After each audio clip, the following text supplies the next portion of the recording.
করলা ভাজি করব আলু দিয়ে, আলু পেঁয়াজ কাঁচামরিচ। আলু দিয়ে করলা ভাজি আমার খুবই খেতে ভালো লাগে। প্রথমে তেলের মধ্যে পেঁয়াজ কাঁচামরিচ দিয়ে দিলাম, তারপরে আমি আলুগুলো চিকন করে কেটে নিয়েছি, আলুগুলো দিয়ে দিলাম একসাথেই।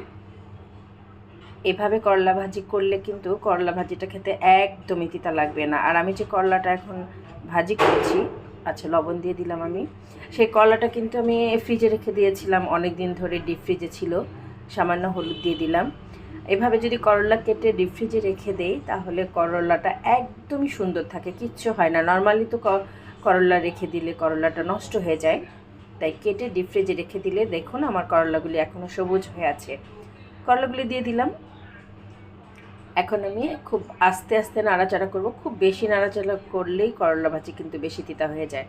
আর করলা ভাজি কখনোই ঢাকতে হয় না, ঢেকে রান্না করতে হয় না। হয়ে গেছে আমার করলা ভাজি। এটা আমি জালি দিয়ে ঢেকে রাখবো, কখনোই খুব ঢাকনা দিয়ে